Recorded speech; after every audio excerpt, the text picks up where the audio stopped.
With 37 playable characters, 2 story campaigns, and a whole host of other DLC content, it's safe to say that Mortal Kombat 11 was a stellar success for NetherRealm. In terms of sales, it's easily one of their most profitable titles to date. But in regards to story and character, it left a pretty bad impression on fans of this franchise. So come July of 2021, when NetherRealm announced that they were moving on from MK11 and beginning development on their next major title, the response was pretty mixed. Many were excited to see what NetherRealm would be cooking up next, while others were nervous for the future of some of their favorite fighting game franchises. Of course, nobody was certain what kind of game NetherRealm would be working on. Most naturally assumed it'd be the next entry in the Injustice series. However, come 2023, everyone was surprised when NetherRealm announced that they'd be passing over the DC universe in favor of creating a direct sequel to MK11. Many among the fighting game community, including myself, were surprised by this decision. Yet as time went on, it became increasingly clear as to why NetherRealm made such a choice. Now that they were no longer bound to the previous trilogy's canon, they finally had the means to create something unique. A Mortal Kombat game that could truly reinvent this franchise and pave the way for a bright yet violent future, whilst also providing players with more of the same intense bone-crunching, blood-spilling gameplay we've all come to know and love. But still, one must ask the question, has NetherRealm taken the time to address any of the issues present in their previous trilogy of games? Or have these developers simply refused to acknowledge any of their faults even after all this time? Well, let's find out. This is Mortal Kombat 1.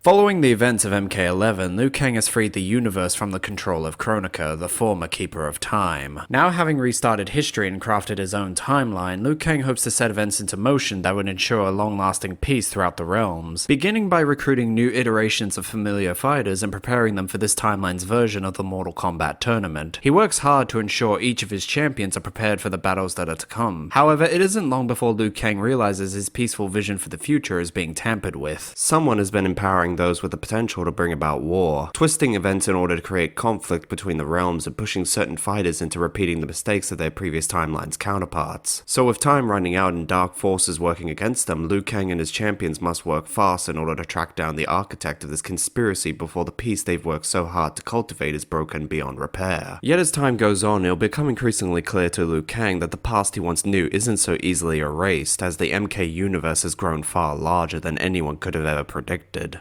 Okay, firstly, I have to applaud the developers for demonstrating a surprising amount of restraint with this game's story. For the first half, NetherRealm takes its time in building up this universe and its characters, slowly reintroducing all these familiar faces, whilst gradually feeding us their histories, personalities, and the many key differences between themselves and their previous iterations. One of my biggest fears with this game was that it'd be a reboot in name and nothing more, that the new versions of these fighters would be too similar to the ones we'd already know to truly be considered their own individual characters, but thankfully that isn't the case here. With the obvious exception of Liu Kang, the rest of this roster is distinct enough from the previous timeline that it's easy to tell who is who. Some are more obvious like Sindel, Melina, Reptile, and Raiden, but then there are characters like Johnny Cage who at first glance seem almost exactly the same as their previous iteration, only for the story to then peel back his layers and reveal a man who is quite clearly lacking in direction. Someone who isn't ignorant and is actually quite knowledgeable of the world around him. A stark contrast to the oblivious self-entitled movie star we once knew. Of course, when the situation calls for it, the man can't help but throw in a movie reference or two.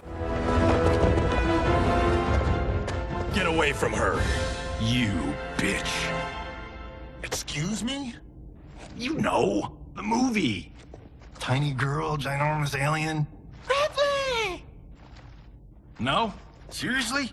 He's such a dork, it's no wonder we all love him. Still, moments like these go a long way to endear us to these characters, which is important, especially when you have so many different protagonists, all with their own stories to follow. As such, it's not just important that the player is able to discern who is who at a moment's notice. They also need to develop some kind of connection with the characters they play as, especially with the added notion that they could switch to somebody else's perspective at any given moment. The last thing you'd want is for the player to take control of a character they don't like. Thankfully, Mortal Kombat 1 not only manages to make every character on its roster distinct thanks to good writing, but the voice actors go the extra mile to give us some genuinely evocative performances, making it hard not to become invested in the individual drama of these fighters, with one notable exception. Listen, I don't have any issues with celebrity voice actors. Hell, 2023 has had its fair share of video games with notable performances courtesy of celebrity voice actors. However, if you're going to include them in your game, you gotta make sure they give a genuinely good performance. But unfortunately, when it comes to overall quality, Megan Fox's Nitara comes up pretty pretty short. Her stony demeanor might feel appropriate for a character who isn't completely fixated on the game's central conflict, but I think what ultimately undermines her is a lack of commitment to this role. Consider Alan Lee and his performance as Shang Tsung. Not only does he manage to perfectly emulate Karihiroki Tagawa, but he also does so whilst providing his own take on the character, a seamless blend of old and new ideas. Or how about Daisuke Suzuki? By drawing upon his inner samurai, he's able to help craft the ideal Scorpion for the new era, one that demonstrates honor and respect to those who've earned it, whilst also knowing when to embrace his dark side when the situation calls for it. As for returning cast members like Kari Walgreen, they're able to slide back into their pre-existing roles with ease, evoking their prior incarnations whilst also being given the freedom to do something new. That said, even with such tantalizing performances, the structure of the story mode isn't perfect. Like previous NetherRealm games, MK1 utilizes the chapter system in order to tell its story, which means that like past games, the player is restricted to a single character per chapter. Naturally, you would assume that this means that certain characters would be regulated to just being punching bags, never having the opportunity to win fights. However, NetherRealm has actually taken steps to try and improve this system, both narratively and mechanically. With 15 chapters and 23 characters on the base roster, including Shang Tsung as Day 1 DLC, more than half of MK1's roster is effectively given a chapter dedicated to themselves. Furthermore, many of these chapters actually go beyond the traditional limit of only having 4 fights, allowing these developers to not only shine a spotlight on certain characters, but also provide certain story sequences with the proper time and respect that they deserve, something which has been sorely missing in prior Mortal Kombat story modes. Finally, in order to conclude this game's story in the most epic way possible, the developers decided to give the player the freedom to choose their ideal fighter for the occasion, meaning that for the first time in this franchise's history, the player is finally able to play as any character in the story mode. This not only goes a long way to emphasize player freedom, but it also harkens back to this franchise's roots, a time where every character on a fighting game roster was the main character of their own story. It seems after all these years, NetherRealm has finally started to remember this. But that's not all. Since we're starting fresh with an entirely new canon to explore, much of this roster is yet to acquire their signature abilities or weapons. This means the developers are able to naturally showcase a character's growth both through the story and the gameplay. This is an idea which was more or less ignored in the previous timeline, since all of these fighters were already at the peak of their condition. MK1 on the other hand goes the extra mile to have both the player and the characters improve their skills alongside each other. Raiden's chapter is the perfect demonstration of this. During the first half of his chapter, he is restricted to only using his physical abilities, since he has yet to acquire his magical amulet. But once he does, he's able to utilize lightning magic in combat. This choice of limiting a player's moveset until they've reached a specific story event in game goes a long way to not only emphasize how powerful these characters can be at their peak, but also forces the player to adapt to a limited moveset, adding an extra layer of difficulty to what is already a rather complex combat system. In essence, the events in the story effectively influence how the player conducts themselves in the gameplay, so much so that you'll be able to easily recognize the value of each character's respective combat abilities, like Melina's Tarkatan traits or Kung Lao's goofy hat.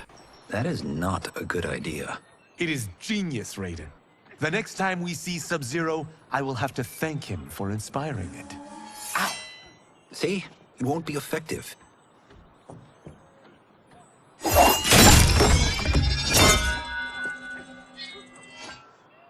Maybe it's too effective.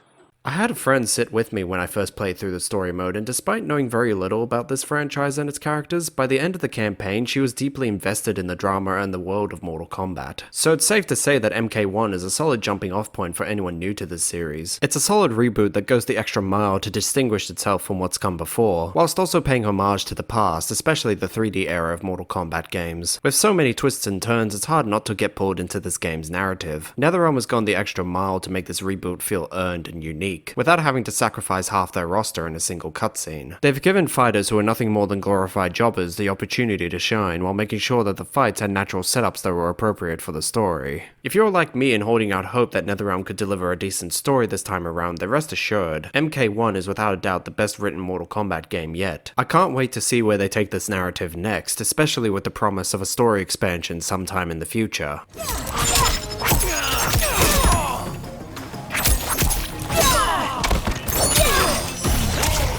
Of course, what ultimately defines any good fighting game is the combat itself. Sure, it's nice to have a well-written story, but if the gameplay can't back it up, then you're left with an incomplete package. Thankfully, MK1 manages to not only deliver a satisfying combat system, but it does so whilst also providing some new twists to an already established formula. Much like all other modern entries in this franchise, combat is conducted in a linear environment, with both combatants moving back and forth in a singular location. Fighters naturally have their basic offensive and defensive moves, with various special moves and long combos based around a fighter's individual background and abilities. Most usually possess at least one ranged ability, along with a move that allows them to close the gap between themselves and their opponent quickly, often in the form of a teleport or a charge attack. But everyone has their own unique gimmick that helps them stand out in combat, something completely separate from their traditional combos and special moves, which when used correctly can drastically change a fight in an instant. Like how Reptile can turn invisible, or that Shang Tsung can shapeshift into an old man, giving him access to abilities he doesn't have in his younger form. Or how about Johnny Cage's hype meter, a feature when activated boosts his special moves significantly. Simple additions like these can go a long way to not just help each character stand out, but add some extra complexity to an already vast roster of unique characters. Although when it comes to the heat of battle, I often find the simplest details can make the difference between which fighter ultimately comes out on top. Like who can close the distance the fastest, whose ranged attacks can reach the furthest, and whose combos can deal the most damage in the shortest amount of time. These are all things you should be factoring in whenever you choose a fighter, because I can promise you your opponent will be thinking the same thing, whether they be an AI or another human being. In a game where an experienced player can take away half your health in the span of a few seconds, knowing how to break away from a long combo and capitalize on any openings your opponent gives you can be the difference between success and failure. Needless to say though, there's a lot more to the combat than simply knowing when to block and when to attack your opponent. Like any other fighting game, mastering the combat is often a slow process. It requires both time and dedication to learn each character's moveset. It's the same with knowing when you should perform your special moves and how to make the most out of a fighter's frame data. More often, by the time you've completed the story mode, you'll have a pretty thorough understanding of most of the roster's capabilities, which then provides you with the opportunity to experiment with the rest of the fighters in order to figure out who your ideal combatant is for every situation.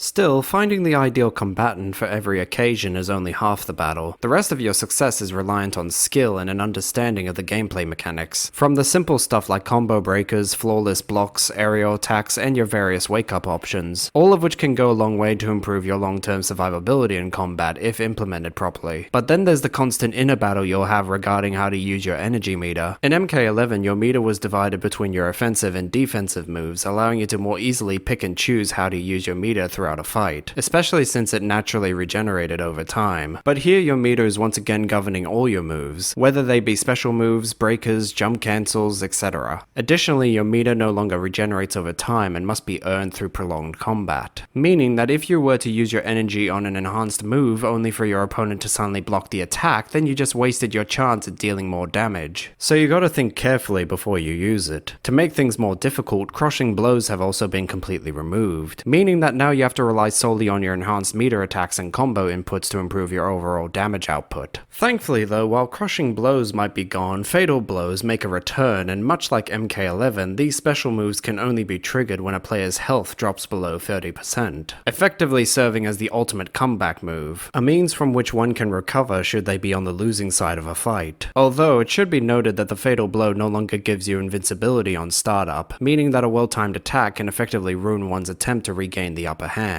So like everything in combat, timing is key. However, considering how much damage these moves can do, they're a risk that is worth taking, even if your opponent ends up trying to block or evade the move. Furthermore, with the inclusion of cameo fighters, this time around the fatal blows are performed as a collaborative attack, with both player characters taking in turns delivering an attack, usually concluding in a brutal X-ray effect, much like the special moves seen in MK9 and MKX.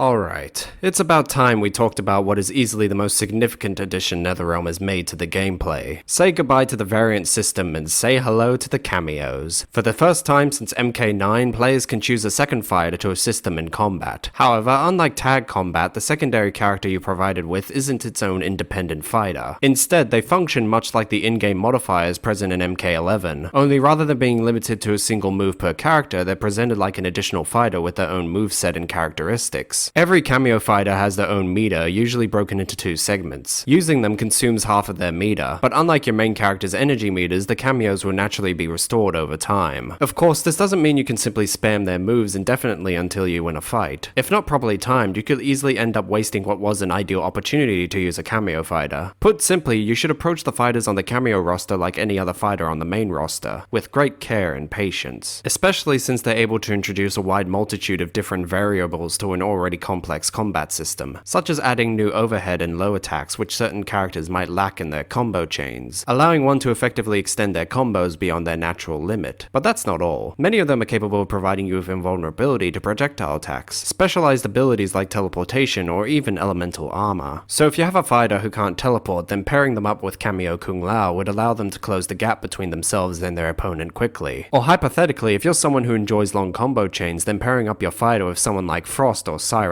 would give you easy access to some very powerful stun moves, effectively paving the way for a swift and decisive victory. Ideally, you'd want to take your time to learn what each cameo is capable of, what their moves are, what special abilities they possess, and which ones are better suited for particular fighters. That way you can effectively prepare yourself for anything this game can throw at you. Plus, since cameo fighters are given the same care as the mainline combatants, they also get their own brutalities and fatalities, most of which are based around classic finishes from old Mortal Kombat games, meaning that we can finally bear witness to some of the most absurd and hilarious fatalities in this entire franchise, only with crisp 3D graphics.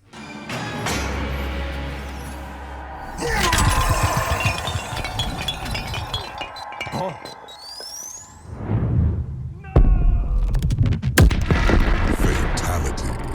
Reptile wins.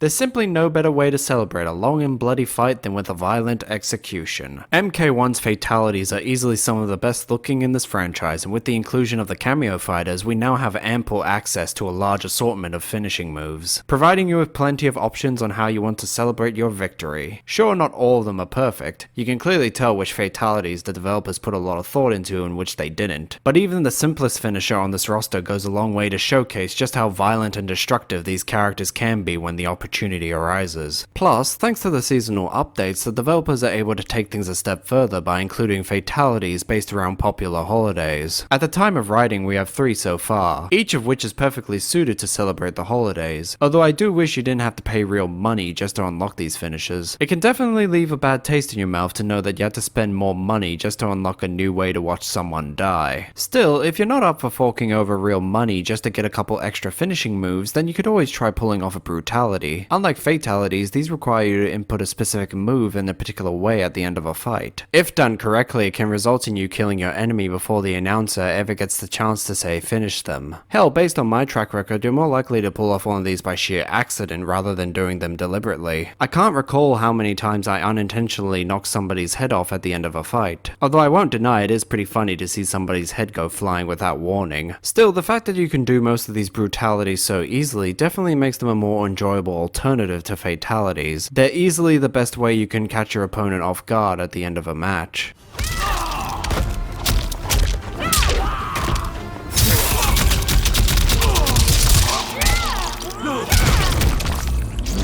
Prison would be too good for you. Brutality. Li Mei wins. Even after so many entries in this series, NetherRealm never fails to find new ways to reinvigorate one of gaming's bloodiest franchises. Sure, the basics might still be the same, but with just a few tweaks and new additions, NetherRealm is able to add some new challenge and complexity to the MK universe. While part of me will miss the variant system, I do believe the cameo fighters are a far better addition to the gameplay, especially for long-term development. After all, the biggest issue with any fighting game is maintaining balance within your roster. With every new addition, that balance is potentially thrown into chaos. But when you present the idea idea of a fully customizable roster, that balance can easily be thrown off course. After all, if one character can just spam the same special attacks over and over again without any drawbacks, then why would you want to play as anyone else? You'd be a fool not to, especially in the online modes where every other player will likely be thinking the same thing, which is what makes the cameo fighters such a welcome change. They encourage customization while at the same time making it clear what their limitations are. Furthermore, since the base character's moveset is unchanged by their inclusion, it means you don't have to worry about any potential conflict between the two rosters, giving you more freedom to experiment and try out different combinations. With every season bringing in both new combatants and cameo fighters, MK1's roster is only growing larger and more intricate as time goes on. Even now, we've seen the depravity that can be brought forth by Omni-Man and Quan Chi. It makes me wonder who else might appear in the future and how visceral this game will be once the full scope of this roster has been laid bare. Still, while the story and gameplay might deliver, more often a fighting game lives and dies with its online content. So does MK1 deliver on that front? Well, that's where things get a bit more complicated.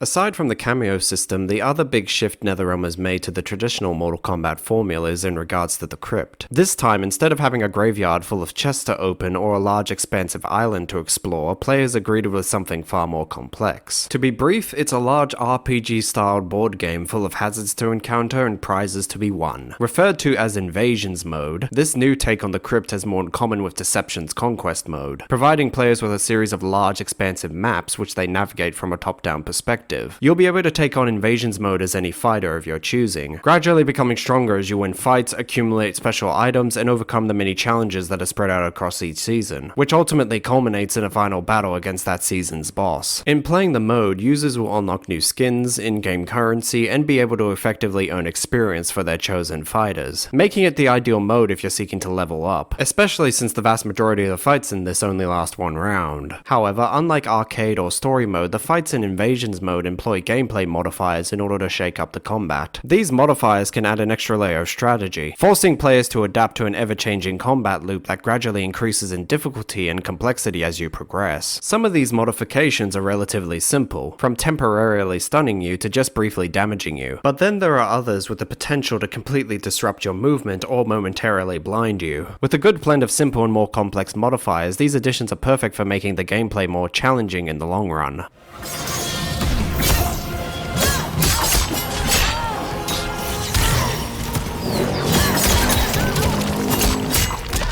Of course, this is just the tip of the iceberg. Alongside modified combat, Invasions also includes a number of other side challenges to help shake up the gameplay. For starters, the always popular Test Your Might makes its comeback in MK1. Serving as a fun break from the general combat loop, Test Your Might encourages you to mash your controller's buttons like your life depends on it, which in the case of both Invasions mode and the story mode, it does, since failure will lead to your character's immediate death. But this is only a momentary setback, since you can just as quickly retry the sequence without any delay. Still, repeated failures can potentially hamper your progress in the long term. Although considering how easy these challenges often are, I doubt you'll ever truly be stuck at one of them for long. Besides, their simple design ensures that the rest of Invasions mode remains fresh and exciting for the player. On the opposite end of the spectrum though is the new Survival mode, which is easily one of the worst parts of Invasions. Even after 3 seasons, it still feels as unrefined as when it was first introduced. Unlike the modified combat, which often requires practice and preparation, Survival mode is more often based on luck. You're effectively stuck in a confined space, forced to maneuver around a series of hazards, or destroy a set number of objects while you're constantly being attacked. It's a game mode that expects precise movements from the player, but unlike Test Your Might, it doesn't adjust its gameplay to provide a more balanced experience. Instead, due to the inherent design of the game mode, you'll often end up dead due to pure chance, which when coupled with the repetitive nature of the game mode can often leave you feeling very frustrated. The only saving grace from Survival mode is that it's a challenge that rarely hampers your progress. Usually, they're positioned on the game board as a bonus trial, or a means to gatekeep some cosmetics, so if you're smart then you can just leave them for later when your character has a maxed out health bar. But then there's the ever popular MK Towers, a game mode which exists both in and out of Invasions mode, effectively serving as the perfect combat test for any skilled player. Within the towers, you'll be forced to face off against a number of different opponents in quick succession, which when coupled with the in-game modifiers courtesy of Invasions can result in some truly difficult combat encounters. To make matters worse, the towers are often used to block key pathways, hide secret items or gatekeep some of the more noteworthy seasonal skins, meaning that unlike survival mode, if you hope to advance in invasions, then you'll need to conquer these. Although with all the items you can find throughout each season, there's going to be plenty of ways for you to balance out the scales and ensure you don't get overwhelmed by your opponents.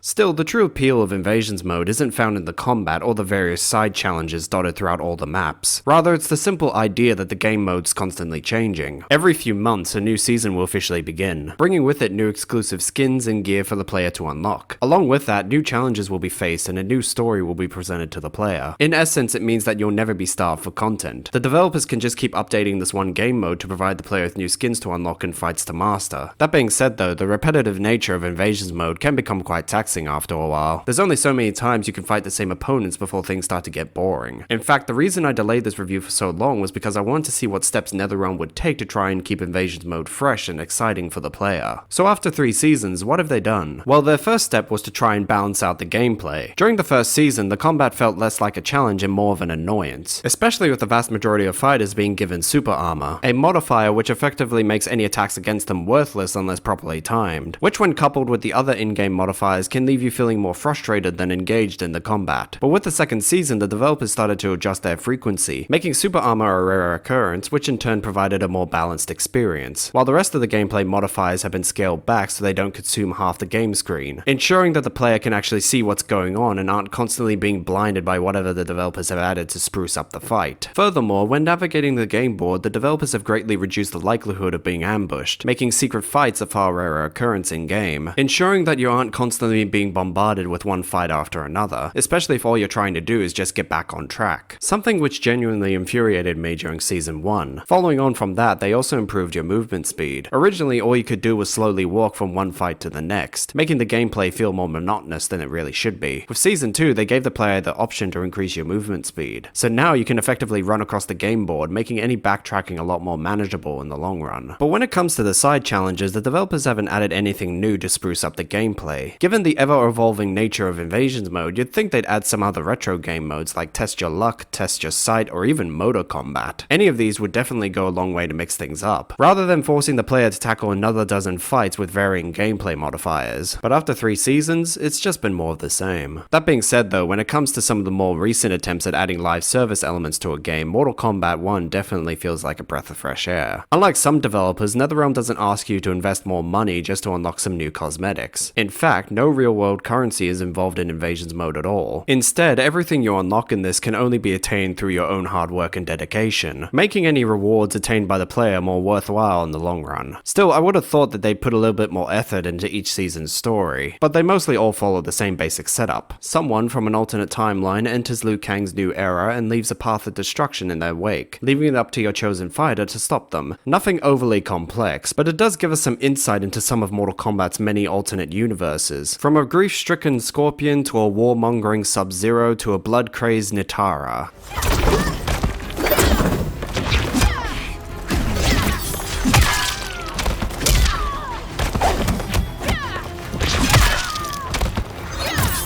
As for the rest of the online content, it's all very straightforward. You got your standard versus matches, King of the Ring, and the Combat League, all of which allows one to flex their fighting game skills and prove that they are the best around, with the ranked mode adding in some extra incentive by giving you exclusive skins should you reach certain ranks. But like any other online game, your enjoyment will be ultimately determined by who you're paired up against, whether or not you and your opponent have a stable internet connection, and if you're actually decent at fighting games. Although considering that even now players are still reporting connection issues in the midst of their matches, finding the right fighter to tackle the online content with is probably the least of your worries. Nothing ruins one's fun more than a faulty connection. That being said, when we compare MK1 to MK11 and its vast variety of different game modes, MK1 still feels pretty lacking. Since pretty much all the new seasonal content is tied into the Invasions mode, there's little to no reason to tackle the arcade mode or even the online modes. The only thing you can really gain from the traditional towers are the character endings, which can provide you with some additional insight into these characters following the main campaign. But aside from that, you don't really gain gain anything else from indulging in these. Unlike MK11, which had traditional towers, the Towers of Time, the Crypt, AI battles, and a multitude of online modes, several of which would allow you to unlock new cosmetics and story content for your characters, while the rest were just fun game modes to indulge in. In essence, the side content in MK11 was far more varied and player-focused when compared to MK1. Hell, it's not just that. The game as a whole feels like it's lacking content when compared to its predecessor. MK11 gave its characters 3 customizable gear pieces. MK1 only gave us 1. In MK11, you could unlock new intros and post-fight animations. Here, you can't. Most characters in MK11 have 4 to 5 different outfit styles to unlock. In MK1, every character started off with only 2 styles. Hell, that's not all. I've already mentioned that you can pay for new fatalities with real cash, but there's also a plethora of content you can't unlock with the in-game currency, from classic skins to character announcers and even holiday exclusives. If you want to gain access to any of this stuff, then you're going to have to fork over real money to acquire dragon crystals. If not that, then the only other way is to fully upgrade each of your characters. A process which can potentially take you dozens of hours to accomplish, and that's just for one character. Even then, you only get a couple hundred crystals for upgrading each character, which won't be nearly enough to afford most of the stuff on the online shop. Making all that effort just to earn them feel like a waste of time. I don't know. Maybe this wouldn't bother me so much if there weren't other ways you can unlock all this content without having to whip out your credit card. It just feels tasteless, unlike the music.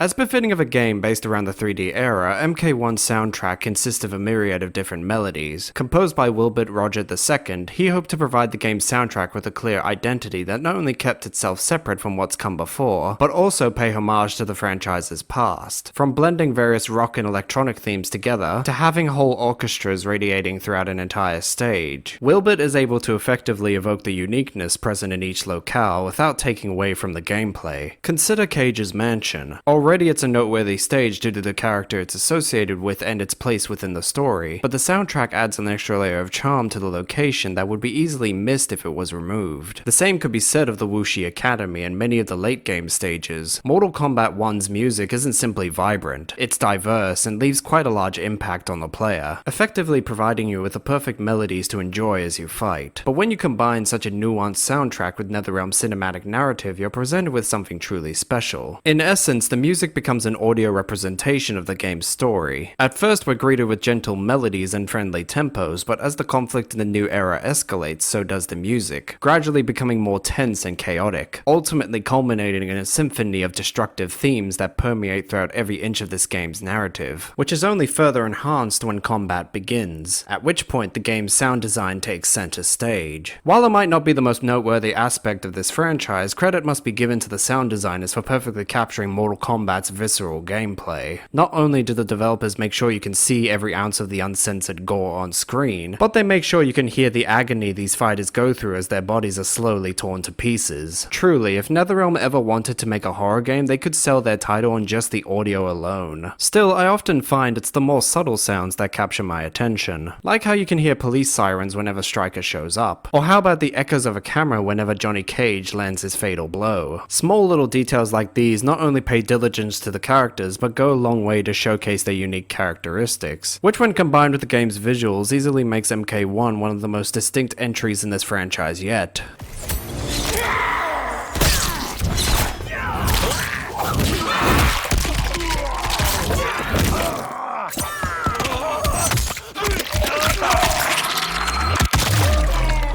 For the past 10 years, NetherRealm has utilized their own custom version of the Unreal Engine 3 to power their games, but with MK1, the developers chose to take advantage of the Unreal Engine 4's more powerful processing power when creating their game, allowing their gameplay to run at a steady 60 frames per second on PS5, whilst also taking advantage of dynamic resolution scaling to ensure a consistent frame rate during the game's more chaotic moments. Not only that, but thanks to this new engine, NetherRealm was able to push their game's visuals to new heights. Like how the blood you spill will be be dynamically lit depending on nearby light sources or shadows, or how your fighter will gradually become more visibly injured as a fight progresses. That's right, go on to the clean, untouched bodies of MK11. Here in MK1, you can clearly tell when you've struggled in a fight from the wounds on your character's body. Furthermore, I'm not sure if this was a result of the color palette or simply a lack of refinement, but the fabric textures in MK11 always did look a little off to me. Like the character's clothes were made of a thin plastic rather than a more natural material. Granted, MK1 also features a vibrant color palette like MK11, but the choice in color feels a lot more deliberate and refined when compared to other entries in this series. A necessary step to ensure these characters don't feel out of place in this fantasy universe full of picturesque landscapes and untold horrors, with the exception of some of the cameo fighters, although that's mostly just due to their retro design. Regardless, I appreciate the work the developers have put in to try and refine the in-game textures. Although after 3 seasons, you'd think they'd put some more effort into making the seasonal cosmetics a little bit more unique. Sure, a change in the color palette is a given, but glowing tattoos, blood-stained attire, is that really the depths of your creativity? Come on guys, surely you can mix things up a little bit and actually alter the clothing itself to at least make it look like the characters are wearing something new. Still, even if Invasions mode doesn't deliver in terms of cosmetic variety, at the very least these new skins remain visually consistent with the world of Mortal Kombat. As befitting of Liu Kang's peaceful era, most of the environments in this game have a more picturesque feel to them, a far cry from the more cold and muted stages in previous MK games, even as they're gradually covered in your opponent's blood. Hell, the developers even added new seasonal versions of popular stages, allowing you to get into the festive spirit while you beat the crap out of someone. You can clearly tell that they put a lot of care and attention into these environments. Although I do miss the interactable stages, they added more options for the combat while encouraging you to pay close attention to your environment as you fight. Oh well, you gotta take the good with the bad, I suppose.